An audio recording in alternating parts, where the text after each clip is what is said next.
Hi friends, అస్సలాము అలైకుం. నమస్తే. ఎలా ఉన్నారు? బాగున్నారా? రంజాన్కి దమ్కి సేమియా చేశానని చెప్పాను కదా. నేను ఎలా చేశానో ఈ వీడియోలో చెప్తాను. దమ్కి సేమియా వీడియో పార్ట్ 1 పార్ట్ 2 పెడతా. ఇది పార్ట్ 1. తెలుగు అంత స్పష్టంగా మాట్లాడలేను. ఏమన్నా మిస్టేక్ అయితే కొంచెం అడ్జస్ట్ అయిపోండి. నేను 2 కేజీల సేమియాకి 6 కేజీలు చక్కెర వేసాను. కొంతమంది కేజీకి 4 కేజీలు కూడా వేస్తారు చక్కెర.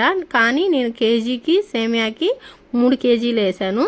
అంటే 2 కేజీల సేమియాకి 6 కేజీల చక్కెర, అరకిలో జీడిపప్పు, అరకిలో నెయ్యి, అరకిలో కోవా, పచ్చి కోవా తెచ్చాను. 3 పాల ప్యాకెట్లు, దొడ్ల పాల ప్యాకెట్లు, 9 పాల ప్యాకెట్లు నీళ్లు పోసాను. కొంతమంది నీళ్లతో కూడా చేస్తారు, కొంతమంది పాలతో చేస్తారు. నేను పాలతో చేస్తున్నాను. సేమియాలు కూడా ఆజాద్ సేమియాలు తీసుకున్నాను. ఫస్ట్ నెయ్యిలో జీడిపప్పులు బాగా వేయించుకోండి, ఈ కలర్ వచ్చేటట్టుగా.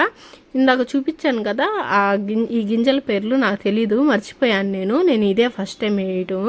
సేమియాని ఎట్లా అంటే అట్లా తుంచబాకండి. పాలలో వేసిన తర్వాత బాగా ముద్దగా అయిపోతాయి.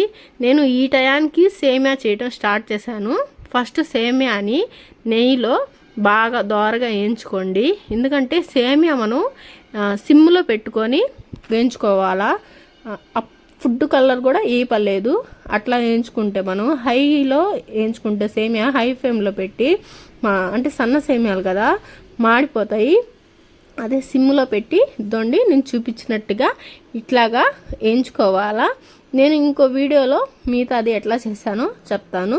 కొత్తగా ఎవరైనా మన ఛానల్ ఇస్తే లైక్ చేయండి, షేర్ చేయండి, సబ్స్క్రైబ్ చేయండి. సేమియా చేసేటప్పుడు ఇట్లాగా క్లాత్ ఒకటి తీసుకోండి. 3 పాల ప్యాకెట్లకి నేను 9 పాల ప్యాకెట్లు నీళ్ళు పోసానని చెప్పాను కదా. పాలని బాగా కాగనియండి. అంటే ఒక 3 పాల ప్యాకెట్లు నీళ్లు మరిగిపోయేటట్టుగా